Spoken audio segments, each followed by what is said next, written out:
Hi friends, welcome to my channel. Friends, ಇವತ್ತಿನ ವಿಡಿಯೋದಲ್ಲಿ ಈ ಬ್ಲೌಸ್ ಕಟಿಂಗ್ನ ತೋರಿಸ್ಕೊಡ್ತೀನಿ. ಇದನ್ನು ನಾನೇ ಕಂಪ್ಯೂಟರ್ ಮಿಷಿನಲ್ಲಿ ವರ್ಕ್ನ ಮಾಡಿದ್ದೀನಿ. ಬೋಟ್ ನೆಕ್ಕು ಮುಂದೆ ನಾರ್ಮಲ್ ನೆಕ್ಕು ಕಟ್ ಮಾಡ್ತಿದ್ದೀನಿ. ಇವರು ಬಾಡಿ ಮೆಜರ್ಮೆಂಟ್ನ ಕೊಟ್ಟೋಗಿದ್ರು. ಇದನ್ನು ಯಾವ ರೀತಿ ಕಟ್ ಮಾಡ್ತೀನಿ ಅದನ್ನು ನಿಮಗೆ ಈ ವಿಡಿಯೋದಲ್ಲಿ ತೋರಿಸ್ಕೊಡ್ತೀನಿ. ಆದಷ್ಟು ಕಟ್ಟಿಂಗು ಸ್ಟಿಚಿಂಗ್ ವೀಡಿಯೋಸ್ ಹಾಕಿ ಅಂತೀರಾ, ಆದರೆ ಯಾರು ಕೂಡ ನೋಡೋದಿಲ್ಲ. ಅದಕ್ಕೋಸ್ಕರ ನಾನು ಅಷ್ಟೊಂದೆಲ್ಲ ಟೈಮ್ ಕೊಟ್ಟು ಎಡಿಟ್ ಮಾಡಿ ವಿಡಿಯೋ ಮಾಡಿ ಹಾಕಿದ್ರೆ ಯಾರೂ ನೋಡಲ್ಲ ಅಂತ ನಾನು ವಿಡಿಯೋನೇ ಹಾಕ್ತಿರ್ಲಿಲ್ಲ.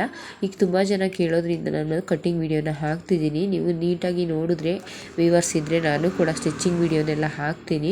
ಆದಷ್ಟು ಫ್ರೀ ಮಾಡ್ಕೊಂಡು ವಿಡಿಯೋ ಮಾಡಾಕ್ತೀವಿ. ಪ್ಲೀಸ್ ಸಪೋರ್ಟ್ ಮಾಡಿ, ಲೈಕ್ ಮಾಡಿ, ಶೇರ್ ಮಾಡಿ ಅಂತ ಕೇಳ್ಕೊತೀನಿ. ನೋಡಿ, ಮೊದಲಿಗೆ ನಾನು ಬಾಡಿ ಮೆಜರ್ಮೆಂಟ್ ತೊಗೊಂಡಿರೋದ್ರಿಂದ 1/2 ಇಂಚು ಎಕ್ಸ್ಟ್ರಾ ಹೊಲಿಗೆಗೆ ಮಾರ್ಕ್ ಮಾಡ್ಕೊಂಡಿದ್ದೀನಿ. 13.5 ನಾನು ಲೆಂತ್ನ ಇಟ್ಕೊತಿದ್ದೀನಿ.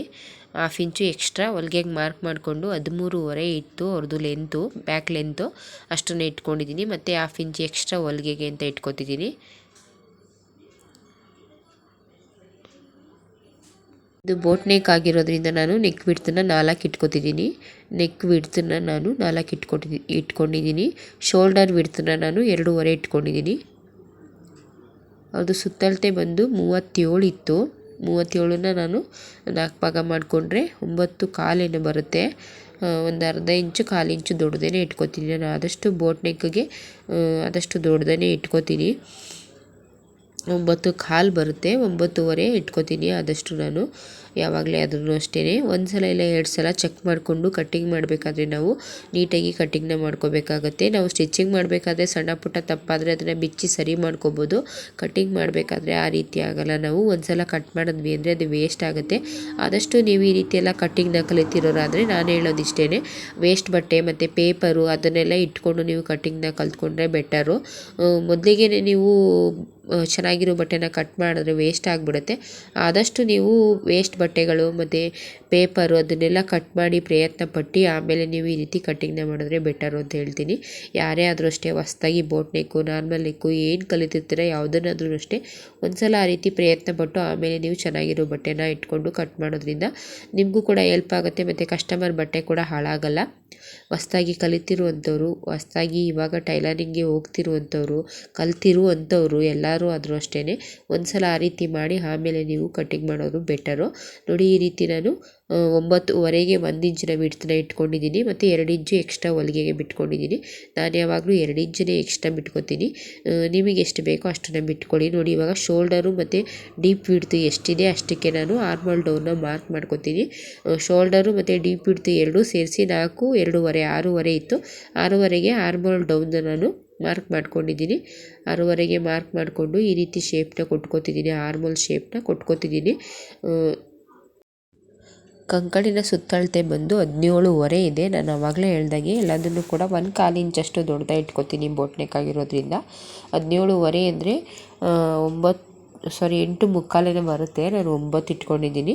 ನಾನು ಮೇಲ್ಗಡೆ ಅರ್ಧ ಇಂಚು ಹೊಲಿಗೆಗೆ ಬಿಟ್ಟಿದ್ದೀನಲ್ಲ ಅದನ್ನು ಬಿಟ್ಟು ನಾನು 9 ಇಟ್ಕೊತಿದ್ದೀನಿ. 8.25 ಬರುತ್ತೆ.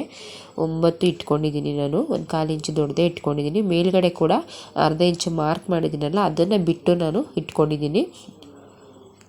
ಬೋಟ್ ನೆಕ್ ಆಗಿರೋದ್ರಿಂದ ಸ್ವಲ್ಪ ಟೈಟ್ ಆಗುವಂಥ ಚಾನ್ಸ್ ಇರುತ್ತೆ ನಾರ್ಮಲ್ ನೆಕ್ಗಿಂತ. ಅದಕ್ಕೋಸ್ಕರ ನಾನು ಯಾವಾಗಲೇ ಆದ್ರೂ ಅಷ್ಟೇ ಸ್ವಲ್ಪ 1/4 ಇಂಚು ಅರ್ಧ ಇಂಚು ದೊಡ್ಡದೇ ಇಟ್ಕೊತೀನಿ ವಿಡ್ತು. ನಾನು ಇವಾಗ ಬ್ಯಾಕ್ ಪಾರ್ಟ್ ಕಂಪ್ಲೀಟ್ ಆಯಿತು, ಕಟ್ಟಿಂಗ್ ಮಾಡ್ಕೊತಿದ್ದೀನಿ. ನಾನು ಯಾವಾಗಲೇ ಆದ್ರೂ ಅಷ್ಟೇ ವರ್ಕ್ ಬ್ಲೌಸಿಗೆ ನೆಕ್ಕೆಲ್ಲ ಕಟ್ ಮಾಡೋಲ್ಲ. ನೆಕ್ನ ನಾನು ಸ್ಟಿಚ್ ಮಾಡಬೇಕಾದ್ರೆ ಯಾವ ರೀತಿ ನಾನು ವರ್ಕ್ ಮಾಡಿದ್ದೀನಿ ಅದನ್ನು ಸುತ್ತಳತೆ ಹೊಲ್ಕೊಂಡು ಆಮೇಲೆ ನಾನು ನೆಕ್ ವಿಡ್ತನ್ನ ಕಟ್ ಮಾಡ್ಕೊತೀನಿ. ಲೆಂತು ವಿಡ್ತನ್ನೆಲ್ಲ ಕಟ್ ಮಾಡ್ಕೊತೀನಿ. ನೆಕ್ನ ನಾನು ಮೊದಲಿಗೆ ಯಾವತ್ತೂ ಕಟ್ ಮಾಡಲ್ಲ. ವರ್ಕ್ ಬ್ಲೌಸ್ನ ಕಟ್ಟಿಂಗ್ ಮಾಡಬೇಕಾದ್ರೆ ನಾನು ಯಾವತ್ತಿಗೂ ಮೊದಲು ನೆಕ್ನ ಕಟ್ ಮಾಡಲ್ಲ. ಮತ್ತು ನೆಕ್ನ ಡಿಸೈನ್ ಮಾಡಬೇಕಾದ್ರೂ ಕೂಡ ಅಷ್ಟೇ, ಕ್ಯಾನ್ವಾಸ್ ಎಲ್ಲ ಕೊಟ್ಟು ಡಿಸೈನ್ ಮಾಡಬೇಕಾದ್ರೂ ಕೂಡ ಅಷ್ಟೇ ನೆಕ್ನ ನಾನು ಕಟ್ ಮಾಡ್ಕೊಳ್ಳಲ್ಲ. ಇವಾಗ ನಾನು ಬ್ಯಾಕ್ ಪಾರ್ಟ್ ಏನು ಕಟ್ ಮಾಡಿದ್ದೀನಿ ಅದನ್ನು ಈ ರೀತಿ ಇಟ್ಕೊಂಡಿದ್ದೀನಿ. ನೋಡಿ, ನೀಟಾಗಿ ಈ ರೀತಿ ಇಟ್ಕೋಬೇಕು. ನೀಟಾಗಿ ಈ ರೀತಿ ಇಟ್ಕೊಂಡು ಈ ಫ್ರಂಟ್ ಪಾರ್ಟ್ನ ಕಟ್ ಮಾಡಬೇಕಾಗತ್ತೆ. ನಾನು ಅರ್ಧ ಇಂಚು ಏನು ಮಾರ್ಕ್ ಮಾಡಿದ್ದೀನಿ ಅದನ್ನು ಬಿಟ್ಟು 2 ಇಂಚಿಗೆ ಮಾರ್ಕ್ ಮಾಡಿಕೊಂಡೆ. ಅರ್ಧ ಇಂಚು ನಾನು ಹೊಲಿಗೆಗೆ ಏನು ಬಿಟ್ಟಿದ್ದೀನಿ ಅದನ್ನೇ ಬಿಟ್ಟು 2 ಇಂಚು ಮಾರ್ಕ್ ಮಾಡಿಕೊಂಡೆ. ಮತ್ತು ಅದರಿಂದ ಕೆಳಗಡೆಗೆ 1.5 ಇಂಚು ಮಾರ್ಕ್ ಮಾಡಿಕೊಂಡು ಇವಾಗ ಕಟ್ಟಿಂಗ್ ಮಾಡ್ಕೊತಿದ್ದೀನಿ. ಫ್ರಂಟ್ ಪಾರ್ಟ್ ಕಟ್ ಮಾಡ್ಕೊಳ್ಳೋದಕ್ಕೆ ಈ ರೀತಿ ಕಟ್ಟಿಂಗ್ ಮಾಡ್ಕೊತಿದ್ದೀನಿ ನಾನು. ಒಬ್ಬೊಬ್ಬರು ಒಂದೊಂದು ರೀತಿ ಕಟ್ ಮಾಡ್ಕೋತಾರೆ, ಒಬ್ಬೊಬ್ಬರು ಸ್ಟಿಚಿಂಗು ಒಂದೊಂದು ರೀತಿ ಇರುತ್ತೆ. ಎಷ್ಟು ಸಾಧ್ಯನೋ ಅಷ್ಟು ಪೂರ್ತಿ ವಿಡಿಯೋನ ನೋಡಿದಾಗ ನಿಮಗೂ ಕೂಡ ಕೆಲವೊಂದು ಅಷ್ಟು ಟಿಪ್ಸ್ ಸಿಗುತ್ತೆ ಅಂತ ಹೇಳ್ತೀನಿ. ಇವಾಗ ಕಂಕಳಿನ ಸುತ್ತಳತೆ ಏನಿದೆ ಬ್ಯಾಕ್ ಪಾರ್ಟು ಅದನ್ನೇ ಕಟ್ ಮಾಡ್ಕೊಂಡಿದ್ದೀನಿ. ಬ್ಯಾಕ್ ಪಾರ್ಟ್ ಏನಿದೆ ಅದನ್ನೇ ಫ್ರಂಟ್ ಪಾರ್ಟಿಗೂ ಕೂಡ ಕಟ್ ಮಾಡ್ಕೊಂಡಿದ್ದೀನಿ. ಇವಾಗ ನೆಕ್ಕಿಗೂ ಅಷ್ಟೇ, ಇದನ್ನು ಫ್ರಂಟ್ ನೆಕ್ನು ಕೂಡ ನಾನು ಕಟಿಂಗ್ ಮಾಡಲ್ಲ, ಎಲ್ಲೆಲ್ಲಿ ಮ್ಯಾಚ್ ಹೊಡ್ಕೋಬೇಕು ಅಲ್ಲೆಲ್ಲ ಮ್ಯಾಚ್ನ ಹೊಡ್ಕೊಂಡಿದ್ದೀನಿ. ಇವಾಗ ಬ್ಯಾಕ್ ಪಾರ್ಟ್ನ ತೆಗೆದುಬಿಟ್ಟು ನಾನು ನೆಕ್ ಲೆಂತ್ನ ಮಾರ್ಕ್ ಮಾಡ್ಕೊತೀನಿ. ನೆಕ್ ಲೆಂತ್ನ ಮಾರ್ಕ್ ಮಾಡಿಕೊಂಡು ಕಟಿಂಗ್ ಮಾಡ್ಕೊಳ್ಳಲ್ಲ, ಅಲ್ಲಿಗೆ ಒಂದು ಚುಟ್ಕನ ಹೊಡ್ಕೊತೀನಿ, ಅಲ್ಲಿಗೂ ಕೂಡ ಒಂದು ಮ್ಯಾಚ್ ಹೊಡ್ಕೊತೀನಿ. ಏಕೆಂದರೆ ಸ್ಟಿಚ್ ಮಾಡಬೇಕಾದ್ರೆ ಈಜಿ ಆಗುತ್ತೆ, ಅಷ್ಟು ಲೆಂತ್ ಬರಬೇಕು ಅನ್ನೋದು ಇರುತ್ತೆ ಅನ್ನೋದಕ್ಕೋಸ್ಕರ ಅಲ್ಲಿಗೆ ಒಂದು ನಾನು ಮ್ಯಾಚ್ ಹೊಡ್ಕೊತೀನಿ. ಯಾವುದೇ ವರ್ಕ್ ಬ್ಲೌಸಿಗೆ ಮತ್ತು ನಾನು ಯಾವಾಗಲೇ ಹೇಳ್ದಾಗೆ ಡಿಸೈನ್ ಬ್ಲೌಸಿಗೆಲ್ಲ ನಾನು ಮೊದಲಿಗೆ ಕಟ್ ಮಾಡ್ಕೊಳ್ಳಲ್ಲ. ಇವಾಗ ಫ್ರಂಟ್ ಲೆಂತನ್ನು ನಾನು ಇಟ್ಕೊಂಡಿದ್ದೀನಿ, 13 ಇಟ್ಕೊತಿದ್ದೀನಿ ನಾನು. ಯಾವಾಗಲೂ ಫ್ರಂಟ್ ಪಾರ್ಟಿಗಿಂತ ಬ್ಯಾಕ್ ಪಾರ್ಟ್ ಉದ್ದ ಇರಬೇಕು, ಎಕ್ಸ್ಟ್ರಾ ಪಟ್ಟಿ ಬರುತ್ತಲ್ಲ ಉದ್ದ ಆಗುತ್ತೆ ಅಂದ್ಬಿಟ್ಟು ನಾನು 13 ಇಟ್ಕೊಂಡಿದ್ದೀನಿ. ಲೆಂತನ್ನು 13 ಇಟ್ಕೊಂಡು ಮತ್ತು ನಾನು ಆವಾಗಲೇ 2 ಇಂಚ್ ಬಿಟ್ಟು ಮಾರ್ಕ್ ಮಾಡ್ಕೊಂಡಿದ್ದೀನಿ, ಅಲ್ಲಿಂದ ಅಲ್ಲಿಗೆ ನಾನು ಇಟ್ಕೊಂಡಿದ್ದೀನಿ. ಫ್ರಂಟನ್ನ ನಾನು 2 ಇಂಚ್ ಲೆಸ್ ಮಾಡಿ ಇಟ್ಕೊತೀನಿ. 13ರಲ್ಲಿ 2 ಇಂಚನ್ನ ಲೆಸ್ ಮಾಡಿಕೊಂಡು ಫ್ರಂಟು ಇಟ್ಕೊಂಡಲ್ಲ ಅಲ್ಲಿ ಇಟ್ಕೊಂಡಿದ್ದೀನಿ. ಇವಾಗ ನಾನು ಇದನ್ನು ಕಟ್ ಮಾಡ್ಕೊತೀನಿ ನೀಟಾಗಿ. ನೋಡಿ, ಇಲ್ಲಿ 13 ಇಟ್ಕೊಂಡಿದ್ದೀನಿ, ಇಲ್ಲಿ 2 ಇಂಚ್ ಲೆಸ್ ಮಾಡಿ ಇಟ್ಕೊಂಡಿದ್ದೀನಿ. ಇವಾಗ ಫ್ರಂಟ್ ಪಾರ್ಟ್ನು ಕೂಡ ಕಂಪ್ಲೀಟ್ ಆಯಿತು, ಕಟ್ ಮಾಡ್ಕೊತೀನಿ ನಾನು. ನಾನು ಯಾವಾಗಲೂ ಕಟ್ ಮಾಡೋದು ಇದೇ ರೀತಿಯೇ ಕಟ್ ಮಾಡ್ತೀನಿ. ನಿಮಗೆ ಏನಾದರೂ ಡೌಟ್ಸ್ ಇದ್ದರೆ ನನಗೆ ಕಮೆಂಟ್ ಮಾಡಿ, ನಾನು ಮುಂದಿನ ವಿಡಿಯೋದಲ್ಲಿ ಅದನ್ನು ಕ್ಲಿಯರಾಗಿ ನಿಮಗೆ ತಿಳಿಸ್ಕೊಡೋ ಪ್ರಯತ್ನ ಮಾಡ್ತೀನಿ. ಮೊದಲೆಲ್ಲ ನಾನು ತುಂಬ ವೀಡಿಯೋಸ್ನ ಕಟ್ಟಿಂಗು ಸ್ಟಿಚಿಂಗ್ಸ್ ವೀಡಿಯೋಸ್ನೆಲ್ಲ ಹಾಕಿದ್ದೀನಿ, ಅದನ್ನೆಲ್ಲ ನೋಡಿ ನಿಮಗೂ ಕೂಡ ಅರ್ಥ ಆಗುತ್ತೆ. ಯಾವುದೇ ವೀಡಿಯೋಸ್ ಆದರೂ ಅಷ್ಟೇ ಪೂರ್ತಿ ನೋಡಿದ್ರೆ ನಿಮಗೇನೊಂದು ಕೆಲವೊಂದು ಟಿಪ್ಸ್ ಸಿಗುತ್ತೆ. ಎಲ್ಲರೂ ಒಂದೇ ರೀತಿ ಕಟ್ಟಿಂಗ್ ಮಾಡಲ್ಲ, ಎಲ್ಲರೂ ಒಂದೇ ರೀತಿ ಸ್ಟಿಚಿಂಗು ಮಾಡಲ್ಲ. ಕೆಲವೊಂದು ವೀಡಿಯೋಸ್ನ ನೋಡಿದಾಗ ನಿಮಗೆ ಒಂದಷ್ಟು ಐಡಿಯಾಸು ಬರುತ್ತೆ, ಹೊಸದಾಗಿ ಕಲಿತಿರುವಂಥವ್ರಿಗೆ. ಆದಷ್ಟು ವೀಡಿಯೋನ ನೋಡಿ, ನಿಮಗೂ ಕೂಡ ಹೆಲ್ಪ್ ಆಗುತ್ತೆ, ನಮಗೂ ಕೂಡ ಹೆಲ್ಪ್ ಆಗುತ್ತೆ, ಸಪೋರ್ಟ್ ಮಾಡಿ. ಈಗ ನಾನು ಮಧ್ಯ 4 ಡಾಟ್ನ ಹಿಡಿತೀನಲ್ಲ ಅದನ್ನೆಲ್ಲ ಮಾರ್ಕ್ ಮಾಡ್ಕೊತಿದ್ದೀನಿ ನೀಟಾಗಿ. ನಾನು ಆವಾಗಲೇ ಹೇಳ್ದಾಗೆ ಇದನ್ನೆಲ್ಲ ಕ್ಲಿಯರಾಗಿ ನೀಟಾಗಿ ನಾನು ವೀಡಿಯೋನ ಹಾಕಿದ್ದೀನಿ. ಹಳೆ ವೀಡಿಯೋಸಲ್ಲೆಲ್ಲ ಎಲ್ಲ ರೀತಿ ವೀಡಿಯೋನೂ ಇದೆ, ನೋಡಿ ನಮಗೂ ಕೂಡ ಸಪೋರ್ಟ್ ಮಾಡಿ, ನಿಮಗೂ ಕೂಡ ಇಷ್ಟ ಆಗುತ್ತೆ ಅನ್ಕೋತೀನಿ. ನೋಡಿ, ಇವಾಗ ನಾನು ಬೆಲ್ಟ್ ಪಟ್ಟಿನ ಕಟ್ ಮಾಡ್ಕೊತಿದ್ದೀನಿ. ಇವಾಗ ನಾನು ಸೆಂಟ್ರಲ್ಲಿ ಮಾರ್ಕ್ ಮಾಡ್ಕೊಂಡಿದ್ದೀನಲ್ಲ ಡಾಟ್ ಹಿಡಿಯೋದಕ್ಕೆ, ಅದನ್ನು ಬಿಟ್ಟು ಅಳತೆ ಮಾಡ್ಕೊತೀನಿ. ಅದನ್ನೇ ಬಿಟ್ಟು ಅಳತೆ ಮಾಡಿ ಎಷ್ಟಿದೆ ಅಂತ ನೋಡಿ. ಇವಾಗ ನೋಡಿ 11 ಇಂಚಿದೆ, 11 ಇಂಚಿಗೆ ನಾನು ಮಾರ್ಕ್ ಮಾಡ್ಕೊತಿದ್ದೀನಿ. ಅದನ್ನು ಎಕ್ಸ್ಟ್ರಾ ಇರೋದನ್ನು ಕಟ್ ಮಾಡಿಬಿಟ್ಟು ಇವಾಗ ನೀವು ಬೇಕು ಅಂದರೆ ಬ್ಲೌಸಲ್ಲಾದ್ರೂ ಅಳತೆ ಮಾಡ್ಕೊಳ್ಳಿ, ಇಲ್ಲಾಂದರೆ ಹಾಗೇನಾದರೂ ನಿಮಗೆ ಕಟ್ಟಿಂಗ್ ಮಾಡಿ ಐಡಿಯಾ ಇರುತ್ತಲ್ಲ ಹಾಗೇನಾದ್ರು ಇಟ್ಕೊಳ್ಳಿ. ಈ ಕಡೆ 3 ಇಟ್ಕೊಂಡೆ, ಈ ಕಡೆ 3.5 ಇಟ್ಕೊಂಡಿದ್ದೀನಿ. ಇವಾಗ ಈ ರೀತಿ ಮಾರ್ಕ್ ಮಾಡಿಕೊಂಡು ಇದನ್ನು ಕಟ್ ಮಾಡ್ಕೊತಿದ್ದೀನಿ. ನಾನು ರೆಗ್ಯುಲರಾಗಿ ಸ್ಟಿಚ್ ಮಾಡೋದ್ರಿಂದ ನನಗೆ ಗೊತ್ತಿರುತ್ತೆ, ಅದಕ್ಕೋಸ್ಕರ ನಾನು ಈ ರೀತಿ ಕಟ್ ಮಾಡ್ಕೊತಿದ್ದೀನಿ. ನೀವು ಬ್ಲೌಸಲ್ಲೇ ಒಂದ್ಸಲ ಚೆಕ್ ಮಾಡಿ ಅಳತೆ ಮಾಡಿ ಕಟ್ ಮಾಡಿಕೊಂಡ್ರೆ ಬೆಟರು. ನೀವು ನನಗೆ ಅಭ್ಯಾಸ ಇರೋದ್ರಿಂದ ನಾನು ರೆಗ್ಯುಲರಾಗಿ ಕಸ್ಟಮರ್ ಬ್ಲೌಸ್ಗಳನ್ನ ಯಾವ್ಯಾವ ಕಸ್ಟಮರ್ ಬ್ಲೌಸಿಗೆ ಇಷ್ಟಿಷ್ಟೇ ಇರಬೇಕು ಅನ್ನೋದು ಗೊತ್ತಿರುತ್ತೆ. ಕೆಲವೊಂದು ಕಸ್ಟಮರು ರೆಗ್ಯುಲರಾಗಿ ನಮ್ಮ ಹತ್ರನೇ ಸ್ಟಿಚ್ ಮಾಡಿಸೋದ್ರಿಂದ ಅದ್ರ ಮೇಲೆ ನಾನು ಕಟ್ಟಿಂಗ್ ಮಾಡ್ಕೊತೀನಿ. ಇವಾಗ ನೋಡಿ ಸ್ಲೀವ್ಸ್ನ ಕಟ್ ಮಾಡ್ತಿದ್ದೀನಿ. ಸ್ಲೀವ್ಸಿಗೂ ಅಷ್ಟೇ ಎಕ್ಸ್ಟ್ರಾ ಅರ್ಧ ಇಂಚನ್ನ ಬಿಡ್ತಿದ್ದೀನಿ. ಅವರು ನನಗೆ ಸ್ಲೀವ್ಸ್ನ 9.5 ಇಡೋಕ್ಕೆ ಹೇಳಿದರು, 9.5 ಇಟ್ಟಿದ್ದೀನಿ. ಲೆಂತ್ನ 9.5 ಬರ್ಸಿದ್ರು, 9.5 ಇಟ್ಕೊಂಡಿದ್ದೀನಿ. 1/2 ಇಂಚು ಹೊಲಿಗೆಗೆ ಬಿಡ್ತಿದ್ದೀನಿ. ನಾನು ಆವಾಗಲೇ ಹೇಳ್ದಾಗೆ 8.75 ಇತ್ತು ಕಂಕಳಿನ ಸುತ್ತಳತೆ. 8.75 ಅಲ್ಲಿ ನಾನು 1/4 ಇಂಚು ದೊಡ್ಡದು ತೊಗೊಂಡಿದ್ದೆ. ಇವಾಗ 9ಕ್ಕೆ ಈ ರೀತಿ ಮಾರ್ಕ್ ಮಾಡ್ಕೊಡ್ತಿದ್ದೀನಿ. ನೋಡಿ, ಈ ರೀತಿ 9ಕ್ಕೆ ಮಾರ್ಕ್ ಮಾಡ್ಕೊಂಡಿದ್ದೀನಿ.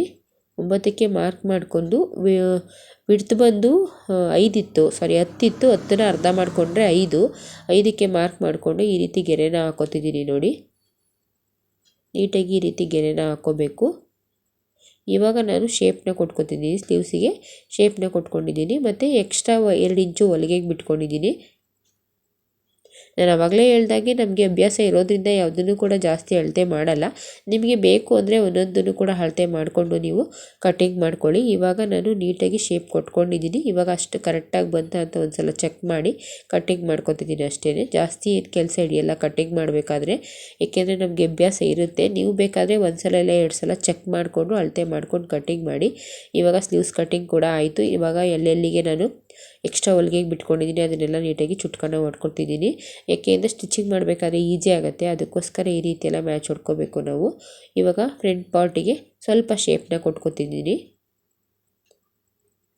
ನೋಡಿ ಈ ರೀತಿ ಸ್ವಲ್ಪನೇ ಶೇಪ್ನ ಕೊಟ್ಕೊಂಡಿದ್ದೀನಿ. ನೀವು ಬೇಕು ಅಂದರೆ ನೀಟಾಗಿ ಬರೆದು ಮಾರ್ಕೆಲ್ಲ ಮಾಡ್ಕೊಂಡು ಬೇಕಾದ್ರೆ ಕೊಟ್ಕೋಬೋದು. ಇವಾಗ ನಾನು ವರ್ಕ್ ಮಾಡಿರುವಂಥ ಪೀಸ್ನ ಕಟ್ ಮಾಡ್ಕೊತೀನಿ. ನಾನು ಯಾವಾಗಲೂ ಇದೇ ರೀತಿ ಕಟ್ ಮಾಡೋದು.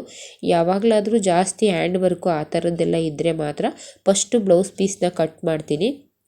ಇಲ್ಲಾಂದರೆ ಈ ರೀತಿ ಲೈನಿಂಗ್ನ ಕಟ್ ಮಾಡಿಕೊಂಡೇ ನಾನು ಬ್ಲೌಸ್ನ ಕಟ್ ಮಾಡುವಂಥದ್ದು. ಯಾವತ್ತೂ ಕೂಡ ನಾನು ವರ್ಕ್ ಬ್ಲೌಸ್ಗಳನ್ನ ಫಸ್ಟೇ ಬ್ಲೌಸ್ನ ಕಟ್ ಮಾಡಿಕೊಂಡು ಆಮೇಲೆ ನಾನು ಲೈನಿಂಗ್ನ ಕಟ್ ಮಾಡ್ಕೊಳ್ಳಲ್ಲ. ನನಗೆ ಯಾವಾಗಲೂ ಇದೇ ರೀತಿ ಇಷ್ಟ ಆಗುತ್ತೆ. ನಾನು ಅದಕ್ಕೆ ಇದೇ ರೀತಿಯೇ ಮಾಡ್ಕೋತೀನಿ. ಹ್ಯಾಂಡ್ ವರ್ಕು ಮತ್ತು ಜಾಸ್ತಿ ಏನಾದರೂ ಫಿನಿಶಿಂಗ್ ಇಲ್ಲ ಅನ್ನೋಂಗಿದ್ರೆ ಹೊರ್ಗಡೆ ಮಾಡಿಸ್ಕೊಂಡು ಬರ್ತೀವಲ್ಲ, ಅದನ್ನು ನಾನು ಈ ರೀತಿ ಮಾಡ್ಕೋತೀನಿ. ಇಲ್ಲಾಂದರೆ ಇವಾಗ ನಾನೇ ಮಾರ್ಕ್ ಮಾಡಿರೋದ್ರಿಂದ ನನಗೆ ಯಾವುದೇ ರೀತಿ ಕನ್ಫ್ಯೂಸ್ ಇರೋಲ್ಲ. ಅದಕ್ಕೋಸ್ಕರ ಈ ರೀತಿ ನೀಟಾಗಿ ಇಟ್ಕೊಂಡು ಕಟಿಂಗ್ ಮಾಡ್ಕೋತೀನಿ. ಸ್ಟಿಚಿಂಗಲ್ಲೂ ಕೂಡ ಯಾವುದೇ ರೀತಿ ಪ್ರಾಬ್ಲಮ್ ಆಗಲ್ಲ, ತುಂಬ ಚೆನ್ನಾಗಿ ಬರುತ್ತೆ. ಏಕೆಂದರೆ ಮೊದಲಿಗೆ ನಾವೇ ಕಂಪ್ಯೂಟರ್ ಮಿಷಿನಲ್ಲಿ ಮಾರ್ಕ್ ಮಾಡೋದ್ರಿಂದ ಮೊದಲಿಗೆ ಎಷ್ಟು ಬೇಕೋ ಅಷ್ಟನ್ನೇ ಮಾರ್ಕ್ ಮಾಡಿ ಇಟ್ಕೊಂಡಿರ್ತೀವಿ. ನೆಕ್ಸ್ಟ್ ಶೇಪ್ ಆಗಲಿ ಲೆಂತ್ ಆಗಲಿ ಯಾವುದೇ ಆದರೂ ಕೂಡ ನೀಟಾಗಿ ನಾವೇ ಮಾರ್ಕ್ ಮಾಡ್ಕೊಳ್ಳೋದ್ರಿಂದ ನಮಗೆ ಯಾವುದೇ ರೀತಿ ಹೆಚ್ಚು ಕಮ್ಮಿ ಬರೋಲ್ಲ. ನಾವು ಹೊರಗಡೆ ಕೊಟ್ಟು ಮಾರ್ಕ್ ಮಾಡಿಸಿದಾಗ ಸ್ವಲ್ಪ ಅವರು ಮಾರ್ಕಿಗೂ ನಮ್ಮ ಮಾರ್ಕಿಗೂ ಸ್ವಲ್ಪ ವ್ಯತ್ಯಾಸ ಬರುತ್ತೆ. ಅದಕ್ಕೋಸ್ಕರ ಮೊದಲು ಫಸ್ಟ್ಗೆ ನಾವು ಬ್ಲೌಸ್ ಪೀಸ್ನ ಕಟ್ ಮಾಡ್ಕೋಬೇಕಾಗತ್ತೆ. ಆದರೆ ಇತ್ತೀಚೆಗೆ ನಾನು ಕಂಪ್ಯೂಟರ್ ಮಿಷಿನಲ್ಲಿ ವರ್ಕ್ ಮಾಡೋದ್ರಿಂದ ನನಗೆ ಯಾವುದೇ ರೀತಿ ತೊಂದರೆ ಇಲ್ಲ. ನಾನು ಮೊದಲಿಗೆ ಕಟ್ ಮಾಡೋದೇ ಲೈನಿಂಗ್ನ ಕಟ್ ಮಾಡಿಕೊಂಡು ಆಮೇಲೆ ನಾನು ಬ್ಲೌಸ್ ಪೀಸ್ನ ಕಟ್ ಮಾಡ್ಕೋತೀನಿ. ನನಗೆ ತುಂಬ ಜನ ಕೇಳ್ತಿದ್ರಿ ನೀವು ಮೊದಲಿಗೆ ಈ ರೀತಿ ಕಟ್ ಮಾಡ್ಕೋತೀರಾ ಅಂತ. ನಾನು ಈ ವಿಡಿಯೋದಲ್ಲಿ ನಿಮ್ಗೆ ಹೇಳಿದ್ದೀನಿ, ಅರ್ಥ ಆಗಿರುತ್ತೆ ಅಂದ್ಕೋತೀನಿ. ನಾನು ಮೊದಲಿಗೆ ಕಟ್ ಮಾಡೋದೇ ಯಾವಾಗಲೇ ಆದರೂ ಅಷ್ಟೇ ಲೈನಿಂಗ್ನೇ ಕಟ್ ಮಾಡ್ಕೋತೀನಿ. ಯಾವುದೇ ಡಿಸೈನು ಏನೇ ಆದರೂ ಕೂಡ ನಾನು ಮೊದಲಿಗೆ ಲೈನಿಂಗ್ನೇ ಕಟ್ ಮಾಡಿಕೊಂಡು ಆಮೇಲೆ ಬ್ಲೌಸ್ ಪೀಸ್ನ ಕಟ್ ಮಾಡ್ತೀನಿ. ಕ್ಯಾನ್ವಾಸ್ ಡಿಸೈನ್ ಎಲ್ಲ ಆದರೂ ಕೂಡ ಅಷ್ಟೇ, ನಾನು ಮೊದಲಿಗೆ ಲೈನಿಂಗ್ನೇ ಕಟ್ ಮಾಡ್ತೀನಿ, ಆಮೇಲೆ ನಾನು ಬ್ಲೌಸ್ ಪೀಸ್ನ ಕಟ್ ಮಾಡ್ತೀನಿ. ಏಕೆಂದರೆ ತಪ್ಪೇನಾದರೂ ಆದರೆ ಲೈನಿಂಗ್ನ ಬೇಕಾದ್ರೆ ನಾವು ಪುನಃ ಕಟ್ ಮಾಡ್ಕೋಬೋದು. ಆದರೆ ಬ್ಲೌಸ್ ಪೀಸಲ್ಲಿ ತಪ್ಪು ಮಾಡಿದರೆ ನಾವು ಅದನ್ನು ಸರಿ ಮಾಡೋದು ತುಂಬ ಕಷ್ಟ ಆಗುತ್ತೆ. ನೋಡಿ ಈ ರೀತಿ ನೀಟಾಗಿ ಎಲ್ಲ ಸೆಂಟ್ರಿಗೆ ಇಟ್ಕೊಂಡು ಮಾರ್ಕ್ನ ಮಾಡಿಕೊಂಡು ಕಟ್ಟಿಂಗ್ ಮಾಡ್ಕೋಬೇಕು. ಯಾವುದೇ ರೀತಿ ತೊಂದರೆ ಆಗಲ್ಲ. ಯಾರೇ ಆದರೂ ಅಷ್ಟೇ ಭಯ ಪಡುವಂಥ ಅವಶ್ಯಕತೆ ಇರಲ್ಲ. ಯಾಕೆಂದರೆ ನಾವೇ ಮಾರ್ಕ್ ಮಾಡಿರೋದ್ರಿಂದ ಇವಾಗ ಕಟ್ಟಿಂಗ್ ಮಾಡಬೇಕಾದ್ರೂ ಕೂಡ ಈ ರೀತಿ ಎಲ್ಲ ಸೆಂಟ್ರಿಗಿದೆಯಾ ಅಂತ ಒಂದು ಸಲ ಚೆಕ್ ಮಾಡ್ಕೋಬೇಕಷ್ಟೇ. ಈ ರೀತಿ ಎಲ್ಲ ಸೆಂಟ್ರಿಗೆ ಬಂದಿದೆ ಅಂತ ನೋಡಿ ಚೆಕ್ ಮಾಡಿಕೊಂಡು ಅದನ್ನು ನೀಟಾಗಿ ಸೆಂಟ್ರಿಗೆ ಇಟ್ಕೊಂಡು ಬಟ್ಟೆ ಪ್ಯಾಚ್ ಬರುತ್ತೆ ನೋಡಿ, ಒಂದು ಸೈಡು ಪ್ಯಾಚ್ ಬರುತ್ತೆ ಸ್ಲೀವ್ಸಿಗೆ, ಇನ್ನೊಂದು ಸೈಡು ಪ್ಯಾಚ್ ಬರೋಲ್ಲ. ಅದನ್ನೆಲ್ಲ ನೋಡಿಕೊಂಡು ಕಟ್ಟಿಂಗ್ ಮಾಡಬೇಕಾದ್ರೆ ಸ್ವಲ್ಪ ಎಚ್ಚರಿಕೆಯಿಂದ ಕಟ್ ಮಾಡ್ಕೋಬೇಕಷ್ಟೇ. ಯಾವುದೇ ರೀತಿ ತೊಂದರೆ ಆಗಲ್ಲ ನೀವು ವರ್ಕ್ ಬ್ಲೌಸ್ನ ಕಟ್ ಮಾಡಬೇಕಾದ್ರೂ ಕೂಡ. ಈ ವಿಡಿಯೋವಿಂದ ನಿಮಗೂ ಹೆಲ್ಪ್ ಆಗಿರುತ್ತೆ ಅನ್ಕೋತೀನಿ. ಎಷ್ಟೋ ಜನಕ್ಕೆ ತುಂಬ ಕನ್ಫ್ಯೂಸನ್ ಇರುತ್ತೆ, ಎಷ್ಟೋ ಜನಕ್ಕೆ ಅಂಥವರಿಗೆಲ್ಲ ಸಣ್ಣ ಪುಟ್ಟ ಟಿಪ್ಸ್ ಆದರೂ ಸಿಕ್ಕಿರುತ್ತೆ ಅನ್ಕೋತೀನಿ. ಈ ವಿಡಿಯೋವಿಂದ ಹೊಸ್ದಾಗಿ ಕಲಿತಿರೋಂಥವ್ರಿಗೆ ಎಷ್ಟೋ ವಿಚಾರಗಳು ನಮ್ಗೆ ಎಷ್ಟೋ ಚೆನ್ನಾಗಿ ಗೊತ್ತು, ನಾವು ಹೊಲಿತೀವಿ ಅಂತ ಅಂದಿದ್ರು ಕೂಡ ಕೆಲವೊಂದು ವೀಡಿಯೋಸ್ನ ನೋಡಿದಾಗ ನಮಗೂ ಕೂಡ ಟಿಪ್ಸ್ ಸಿಗುತ್ತೆ. ನಾನು ಕೂಡ ಎಷ್ಟೋ ಬಟ್ಟೆನ ಸ್ಟಿಚ್ ಮಾಡ್ತೀನಿ, ಆದರೂ ಕೆಲವೊಂದು ಸಲ ಬೇರೆಯವ್ರನ್ನ ನೋಡಿದಾಗ ಈ ರೀತಿ ಮಾಡ್ಬೋದಿತ್ತು, ಈ ರೀತಿ ಸ್ಟಿಚ್ ಮಾಡ್ಬೋದು, ಈ ರೀತಿ ಕಟ್ಟಿಂಗ್ ಮಾಡ್ಬೋದಿತ್ತು ಅನ್ನೋ ಐಡಿಯಾ ನಮಗೂ ಕೂಡ ಕೆಲವೊಂದು ಬರುತ್ತೆ. ನೋಡಿ ಇವಾಗ ನಾನು ಫ್ರಂಟ್ ಪಾರ್ಟ್ನ ಕಟ್ ಮಾಡ್ಕೋತಿದ್ದೀನಿ. ನೋಡಿ ಈ ರೀತಿ ಮಾರ್ಕ್ ಏನಿದೆ ಅದನ್ನು ಮೇಲ್ಗಡೆ ಕೂಡ ಸ್ವಲ್ಪನ ಬಿಟ್ಟು ನಾನು ಹೊಲಿಗೆಗೆ ಸ್ವಲ್ಪನ ಬಿಟ್ಟು ಇಟ್ಕೋತೀನಿ. ನೀಟಾಗಿ ಮೊದಲಿಗೆ ಬಟ್ಟೆನ ನೀಟಾಗಿ ಇಟ್ಕೋಬೇಕು. ಯಾವುದೇ ರೀತಿ ಬಟ್ಟೆ ಸೊಕ್ಕಾಗೋ ರೀತಿ ಇಟ್ಕೊಂಡಾಗ ಸ್ವಲ್ಪ ಅಲ್ಲಿ ಇಲ್ಲಿ ವೇರಿಯೇಷನ್ ಆಗುತ್ತೆ. ನೀಟಾಗಿ ಇಟ್ಕೊಳ್ಳೋದ್ರಿಂದ ಯಾವುದೇ ರೀತಿ ಸಮಸ್ಯೆ ಆಗೋಲ್ಲ. ಒಂದು ಸಲ ಇಲ್ಲ ಎರಡು ಸಲ ನೋಡ್ಕೊಂಡು ಚೆಕ್ ಮಾಡ್ಕೊಂಡು ನೀಟಾಗಿ ಇಟ್ಕೊಳ್ಳಿ. ನೀಟಾಗಿ ಇಟ್ಕೊಂಡು ಆಮೇಲೆ ಕಟ್ಟಿಂಗ್ ಮಾಡಿ. ಏಕೆಂದರೆ ಕಟ್ಟಿಂಗ್ ಮಾಡಬೇಕಾದ್ರೆ ತುಂಬಾ ಎಚ್ಚರಿಕೆಯಿಂದ ಇರಬೇಕು. ಯಾಕೆಂದರೆ ಕಟ್ಟಿಂಗ್ ಮಾಡಬೇಕಾದ್ರೆ ತಪ್ಪಾದರೆ ಅದು ಬಟ್ಟೆನೇ ವೇಸ್ಟ್ ಆಗಿಬಿಡುತ್ತೆ. ಅದಕ್ಕೋಸ್ಕರ ಸ್ವಲ್ಪ ಎಚ್ಚರಿಕೆಯನ್ನು ವಹಿಸಿ ಕಟ್ಟಿಂಗ್ ಮಾಡ್ಕೊಳ್ಳಿ. ಸ್ಟಿಚ್ಚಿಂಗ್ ಮಾಡಬೇಕಾದ್ರೆ ತಪ್ಪಾಗೋ ಸಹಜ, ಕಟ್ಟಿಂಗ್ ಮಾಡಬೇಕಾದ್ರೂ ತಪ್ಪಾಗೋದು ಸಹಜ, ಆದರೆ ಅದನ್ನು ಸರಿ ಮಾಡೋದು ಕಷ್ಟ. ಅದೇ ಸ್ಟಿಚ್ಚಿಂಗ್ ಮಾಡಬೇಕಾದ್ರೆ ತಪ್ಪಾದರೆ ಅದನ್ನು ಬಿಚ್ಚಿ ನಾವು ಒಂದು ಸಲ ಇಲ್ಲ ಅಂದರೆ 2 ಸಲ 3 ಸಲ ಬಿಚ್ಚಿ ಬೇಕಾದ್ರೂ ಸ್ಟಿಚ್ ಮಾಡ್ಬೋದು ನಾವು. ಕಟ್ಟಿಂಗ್ ಮಾಡಬೇಕಾದ್ರೆ ಯಾರೇ ಆದ್ರೂ ಅಷ್ಟೇ ಮೊದಲಿಗೆ ಒಂದಷ್ಟು ಬೇರೆ ಇದನ್ನು ಕಟ್ ಮಾಡಿ ಆಮೇಲೆ ಕಟ್ ಮಾಡೋದ್ರಿಂದ ತುಂಬ ಒಳ್ಳೆಯದು ಅಂತ ಹೇಳೋದಕ್ಕೆ ಇಷ್ಟಪಡ್ತೀನಿ. ಯಾರೆಲ್ಲ ವೀಡಿಯೋ ನೋಡ್ತಿದ್ದೀರಾ ಆದಷ್ಟು ಸಬ್ಸ್ಕ್ರೈಬ್ ಮಾಡ್ಕೊಂಡು ವೀಡಿಯೋ ನೋಡಿ, ನಮಗೂ ಕೂಡ ಸಪೋರ್ಟ್ ಆಗುತ್ತೆ. ಇವಾಗ ಬಾಕ್ಸ್ ಪಟ್ಟಿಗೆ ಕಟ್ ಮಾಡ್ತಿದ್ದೀನಿ. ಆದಷ್ಟು ಸ್ಟಿಚಿಂಗ್ ವೀಡಿಯೋಸ್ನ ಹಾಕೋ ಪ್ರಯತ್ನ ಮಾಡ್ತೀನಿ. ಆದಷ್ಟು ನೀವೆಲ್ಲ ನೋಡಿ ಸಪೋರ್ಟ್ ಮಾಡೋದ್ರಿಂದ ನಮಗೂ ಕೂಡ ವೀಡಿಯೋಸ್ ಹಾಕೋದಕ್ಕೆ ಖುಷಿಯಾಗುತ್ತೆ. ದಯವಿಟ್ಟು ಪ್ಲೀಸ್ ಸಬ್ಸ್ಕ್ರೈಬ್ ಮಾಡ್ಕೊಂಡು ವೀಡಿಯೋನ ನೋಡಿ. ಆದಷ್ಟು ವೀಡಿಯೋಗೆ ಲೈಕ್ ಮಾಡಿ, ಕಮೆಂಟ್ ಮಾಡಿ. ನಮಗೂ ಕೂಡ ನಿಮ್ಮ ಒಂದು ಕಮೆಂಟಿಂದ ವೀಡಿಯೋ ಹಾಕೋದಕ್ಕೆ ಖುಷಿಯಾಗುತ್ತೆ. ಮತ್ತು ನೀವು ಕೂಡ ಒಂದು ಲೈಕಿಂದನೂ ತುಂಬ ಖುಷಿಯಾಗುತ್ತೆ ಅಂತ ಕೇಳ್ಕೊತೀನಿ.